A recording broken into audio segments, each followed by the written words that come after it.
Hello, Bhagwati PG college के online classes में आपका स्वागत है। आज हम पीएससी थर्ड ईयर के अंतर्गत जो हमारा टॉपिक चल रहा है रेविट, उस रेविट के अंतर्गत डाइजेस्टिव सिस्टम यानी कि अपन पढ़ रहे थे रेविट का पाचन तंत्र। तो इसमें हम दो पार्ट है वो कंप्लीट कर चुके थे। ये डाइजेस्टिव सिस्टम का पार्ट थर्ड है और आज का हमारा टॉपिक रहेगा digestive gland of Revit. Revit के अंतर्गत जो पाचन ग्रंथियां पाई जाती है वो कौन कौन सी होती है, तो हम यहाँ पर लिख लेंगे खरगोश में निम्न पाचन ग्रंथियां पाई जाती है। अब वो पाचन ग्रंथियां कौन सी है? सबसे पहली जो ग्रंथि है उसका नाम है यकृत, जिसे अपन लीवर बोलते हैं। दूसरी है इसके अंतर्गत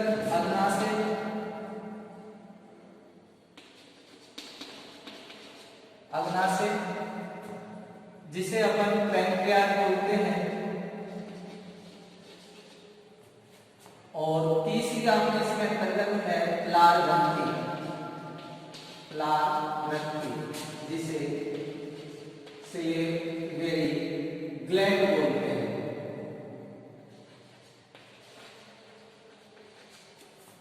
ये अपने पास खरगोश में 3 पाचन ग्रंथियां होती है जिनके द्वारा पाचन रस का स्राव होता है और ये पाचन रस होता है जो खाया या लिया गया जो भोजन होता है उसका पाचन करते हैं। अब हम इनका थोड़ा थोड़ा बारीकी से अपन क्या करेंगे, अध्ययन करेंगे। थोड़ी सी इनकी संरचना है, क्या इनका कार्य है और क्या मतलब ये कौन से रस का है, क्या स्राव करती है। तो अब अपने डाइजेस्टिव ग्लैंड में फर्स्ट हम डाल लेंगे यकृत। लीवर के नाम से इनको जाना जाएगा। यकृत या लीवर की सबसे पहले ये निकली है कि यह शरीर की सबसे बड़ी ग्रंथि है, यानी कि शरीर की सबसे बड़ी ग्रंथि के अंतर्गत अगर हम बात करते हैं तो वो कौन सी आती है?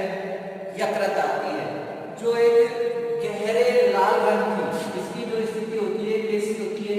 गहरे लाल रंग या कत्थई रंग की होती है, कत्थई रंग की होती है। अब इसके हम पोजीशन यानी कि स्थिति की बात करते हैं तो ये कहां पर स्थित होती है? जो आपके डायफ्राम के पीछे, डायफ्राम होता है उस डायफ्राम के पीछे उदर गुहा में स्थित होती है, यानी कि डायफ्राम ये इसके पीछे की ओर और उदर गुहा में ये क्या होती है? स्थित होती है। और यह 5 पालियों से जुड़कर बनी होती है। यह में स्थित यह 5 पालियों से निर्मित होती है। अब इसकी हम संरचना की जैसे बात करते हैं तो इसके अंतर्गत 5 पालियां पाई जाती हैं।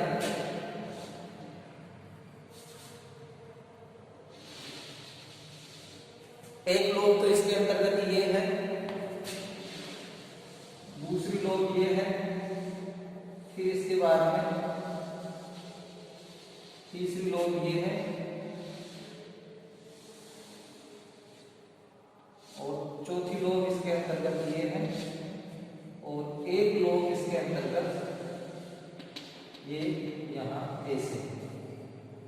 इन लोगों की हम जैसे ही बात करते हैं इसके अंतर्गत ये गाल ब्लैडर और इनसे ये क्या आती है? पित्त वाहिनियां आती है जो इसमें आकर खुलती है।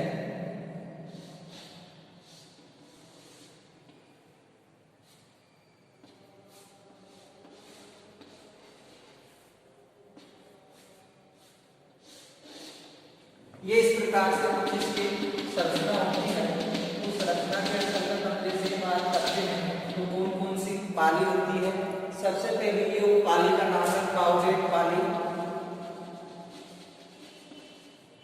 Date lobe. ये आपके पास कौन सी है, राइट लोब।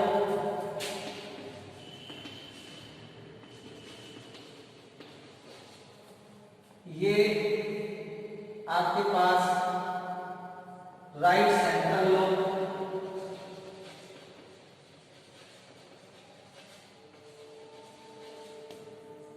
ये left lateral lobe, left lateral lobe.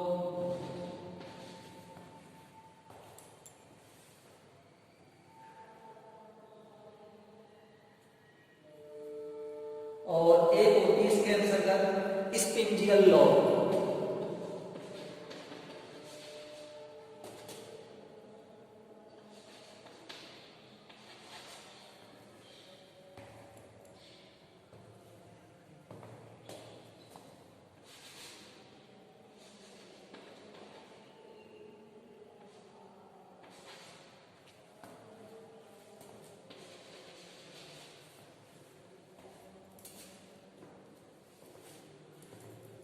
ये थोड़ी लाइन लेफ्ट लोब है, इसको सॉरी इसको अपन लेफ्ट सेंट्रल लोब के नाम से जानेंगे, लेफ्ट।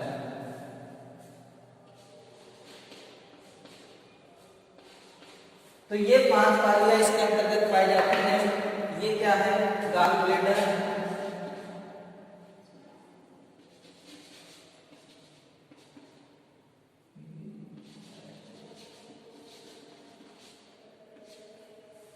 और इसको बोला जाता है कॉमन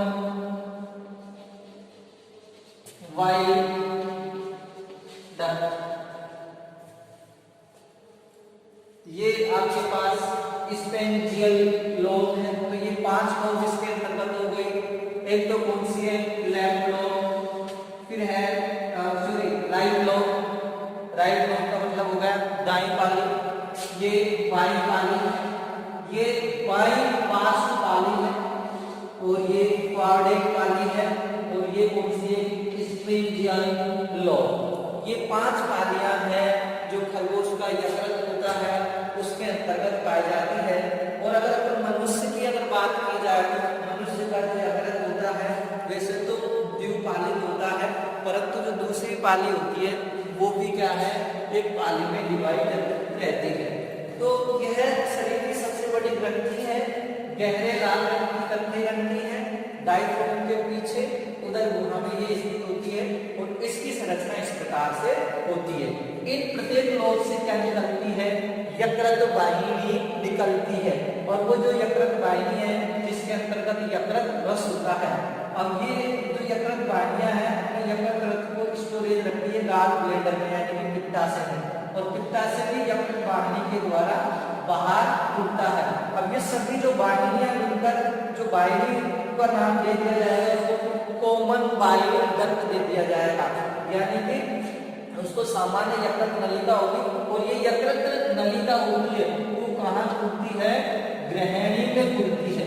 आपकी जो आमाशय है उस आमाशय का पार्ट उसका छोटी आंत है, उसका पार्ट है कौन, ग्रहणी, उसमें जाकर ये ओपन होती है, जिसे डियोडोनम के नाम से जाना जाता है। अब इसके बाद में हम इसके कार्य की बात कर लेते हैं। कार्य क्या कार्य, वही सबसे पहला कार्य है यकृत से पित्त रस का स्त्राव होता है, पित्त रस का स्त्राव होता है। यकृत को रासायनिक कारखाना भी कहा जाता है, रासायनिक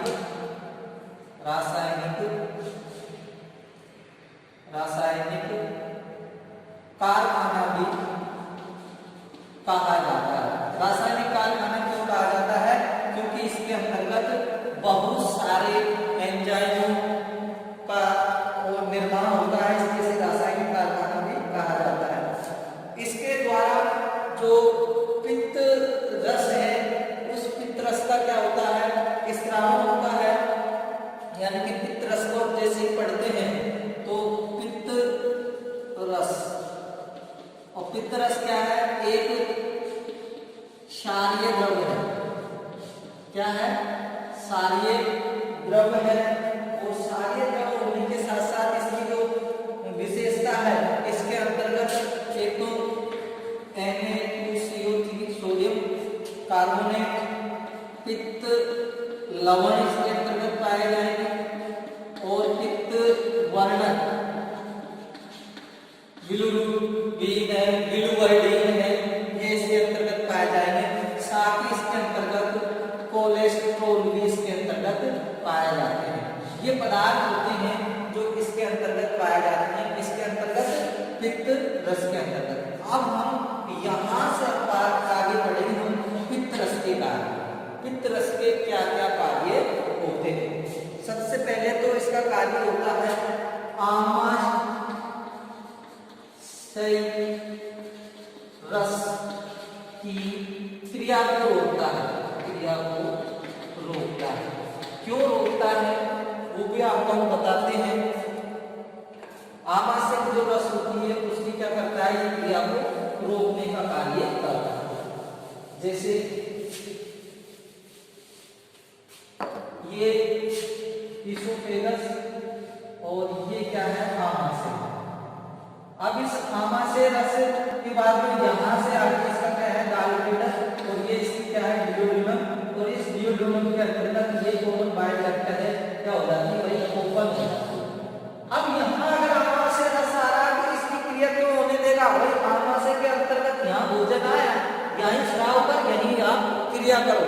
यहाँ तो फिर कार्य किसका होगा, यकृत का, और अग्नाशय जो रस यज्ञाशय ग्रंथि है उससे स्रावित एंजाइमों का कार्य होगा। इसलिए ये आमाशय रस की क्रिया को रोकता है।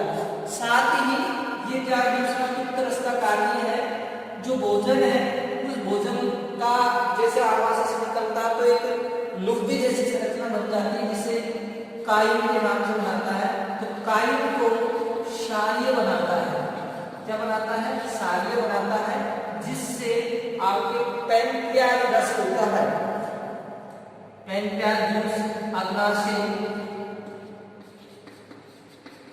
अग्नाशय रस क्रिया करता है, ये इसका कार्य होता है। अगले कार्य की जैसे ही बात करते हैं तो अगला कार्य देखेंगे हम इसका पित्त रस का। पित्त रस का अगला कार्य क्या है कि पित्त रस इसके द्वारा वसा का पायसीकरण होता है। तीसरा, इसके द्वारा क्या होता है, वसा का पायसीकरण होता है। पायसीकरण से मतलब क्या है, वसा का ये पाचन करने का भी कार्य करता है। अगला पित्त रस का जो कार्य है वो है भोजन को सड़ने से रोकता है। ये भी किसका कार्य है, पित्त रस का।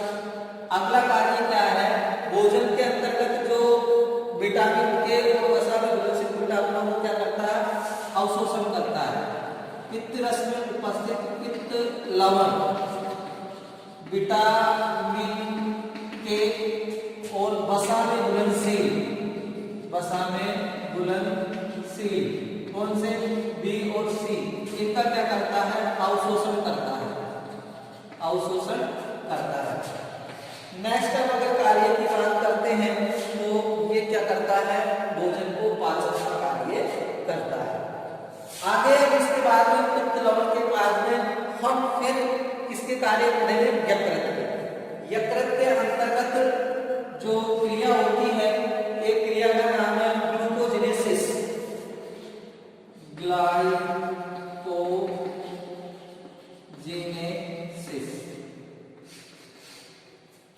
ये ग्लाइकोजेनेसिस की जो प्रक्रिया होती है, ये शर्करा को ग्लाइकोजन के रूप में क्या करती है, संग्रहित करती है। शर्करा को ग्लाइकोजन के रूप में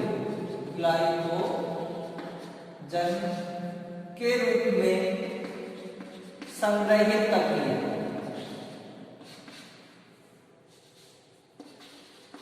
यानी कि स्टोरेज करती है।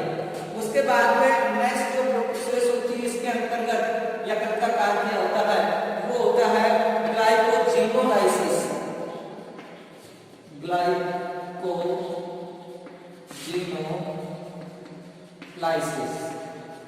ये ग्लाइकोजेनोलाइसिस की जो प्रक्रिया होती है, इसके अंतर्गत क्या होगा, ग्लाइकोजन ग्लूकोज में बदल जाता है। ग्लाइकोजन किस में कन्वर्ट हो जाता है, C6H12O6 में कन्वर्ट हो जाता है, यानी कि ग्लूकोज में वो बदल जाता है। ये शर्करा है, ये शर्करा को पहले ग्लाइकोजेनेसिस की प्रक्रिया होगी जिससे ग्लाइकोजन के रूप में संग्रहित हो जाता है, फिर ग्लाइकोजेनोलाइसिस की प्रक्रिया होगी जिसमें ग्लाइकोजन ग्लूकोज में बदल जाता है, जो कि क्या करता है, शरीर को एनर्जी देने का कार्य करता है।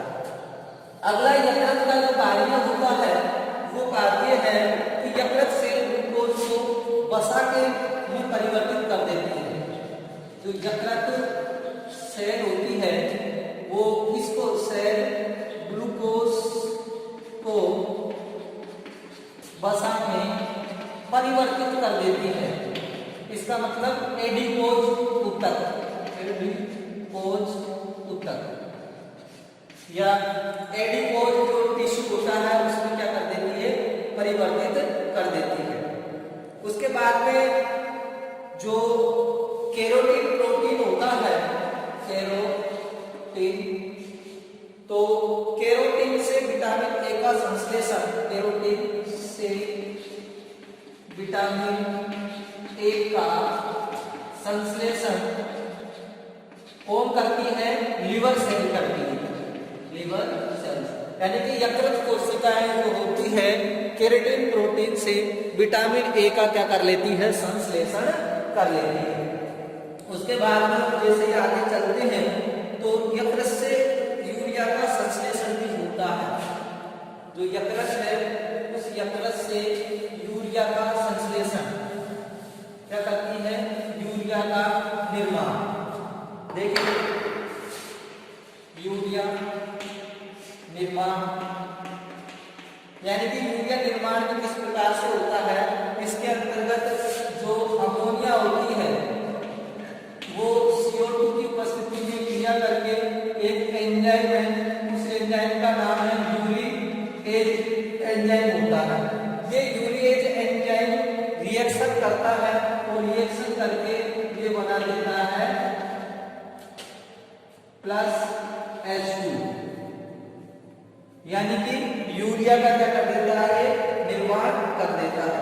साथ ही फिर यकृत कोशिका, नेक्स्ट जो कार्य है, यकृत सेल प्लस एमिनो एसिड, यकृत सेल अमीनो एसिड को NH3 में तोड़ती है, यकृत सेल अमीनो एसिड को किसमें तोड़ती है, NH3 अमोनिया में तोड़ती है। इस प्रक्रिया को डीएमिनेशन कहते हैं। इस प्रक्रिया को क्या कहते हैं, डीएमिनेशन कहते हैं। और यकृत सेल से हिपेरिन का भी स्त्रावण होता है, हिपेरिन का भी स्त्रावण होता है। और ये हिपेरिन होता है जो क्या करता है, ब्लड का थक्का नहीं बनने देता है। तो इस प्रकार से ये मैंने छोटे से शॉर्ट कार्य है, वैसे और भी बहुत सारे यकृत के कार्य हैं।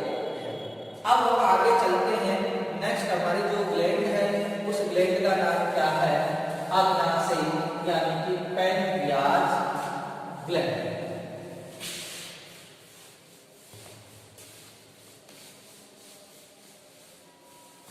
दूसरी जो ग्रंथि है उस ग्रंथि का नाम क्या है, अग्नाशय, यानी कि पैनक्रियाज ग्लैंड।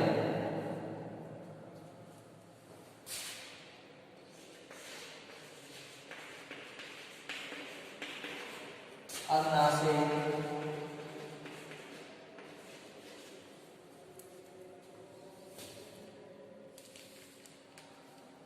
इसके बारे में हम जैसे लिखते हैं तो यह है शरीर की दूसरी सबसे बड़ी पाचन ग्रंथि।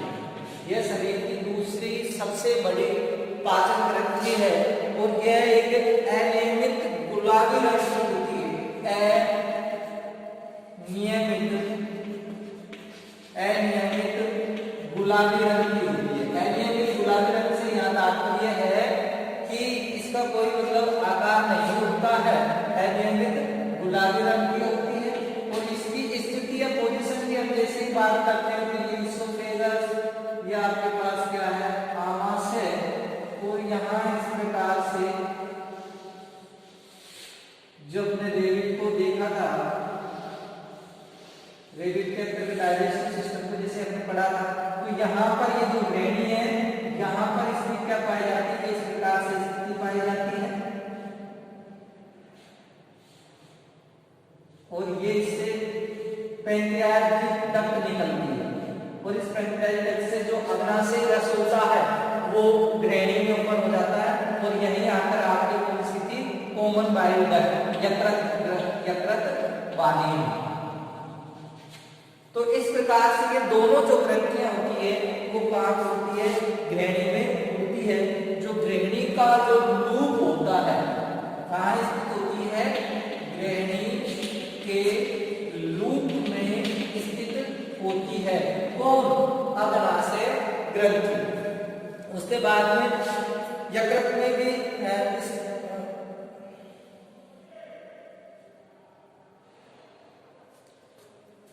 यकृत में क्या होती थी, अनेक पालियां होती थी, इसके अंतर्गत पालियां नहीं होती है।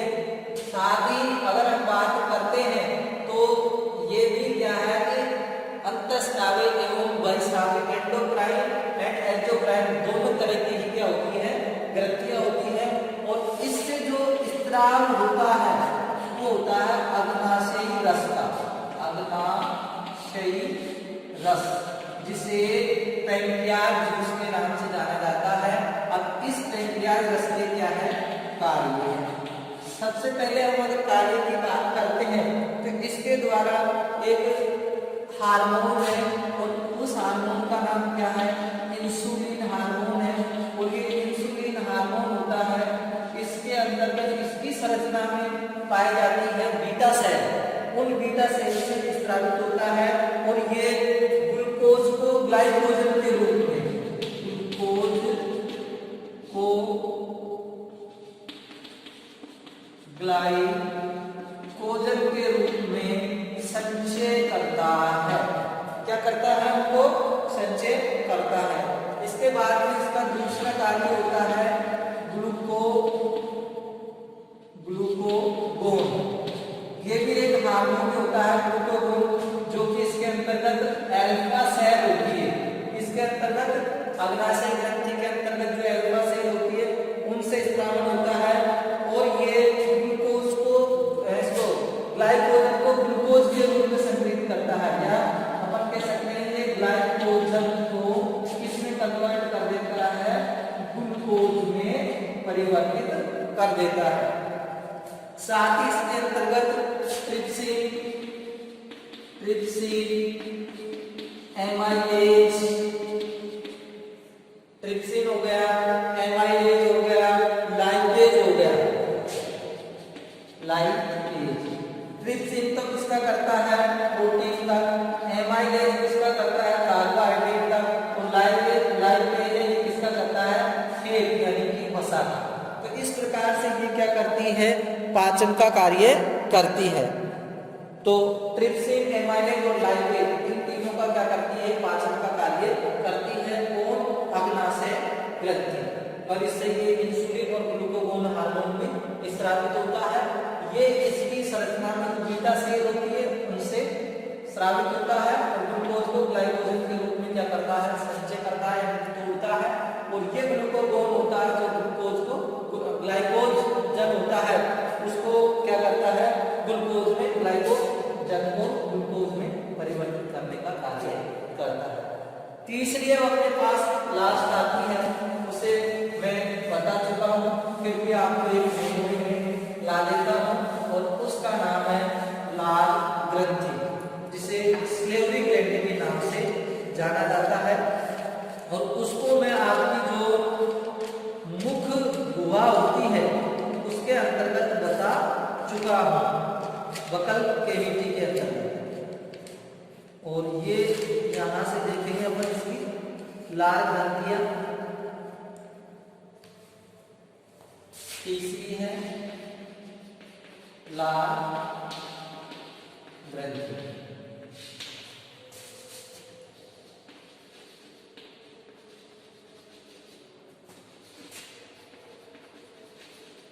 स्लेवरी ग्लैंड, लाल ग्रंथियां, स्लेवरी ग्लैंड, ये आपको मैंने बताया था अधोजिह्वा,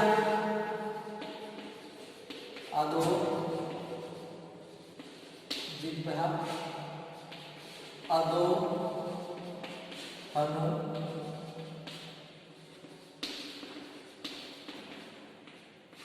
ग्रंथियां हैं। अधोजिह्वा ग्रंथि बताई थी मैंने आपको, अधोहनु ग्रंथि बताई थी। उसके बाद में अधो नेत्र कोटरीय, अधो नेत्र कोटरीय ग्रंथि, और एक बताई थी आपको चौथे नंबर की उपकर्ण ग्रंथि। इसको अधोजिह्वा को बोला जाता है सबलिंगुअल ग्लैंड होती है, अधोहनु को मैक्सिलरी, और इसको अधोनेत्र को इन्फोर्बिटल, और इसको पैरोटिड। ये कि जो कि आपको मुख हुआ है उसके अंतर्गत में पढ़ा चुका हूं। अधोजिह्वा ग्रंथि है, अधोहनु ग्रंथि है, अधोनेत्र कोटरीय ग्रंथि है, और उपकर्ण ग्रंथियां हैं।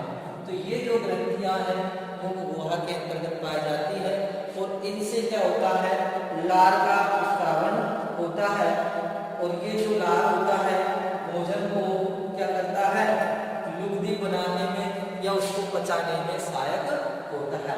तो इस प्रकार से हमारा ये जो टॉपिक है डाइजेस्टिव सिस्टम है किसका, रेबिट का, ये कंप्लीट होता है। अब इसके बाद में अगर हम इस यूनिट में अगर आगे बढ़ते हैं तो कंकाल के साथ बढ़ेंगे। तो उस कंकाल तीनों, अब इसके सभी के कंकाल आएंगे, रेबिट के कंकाल है,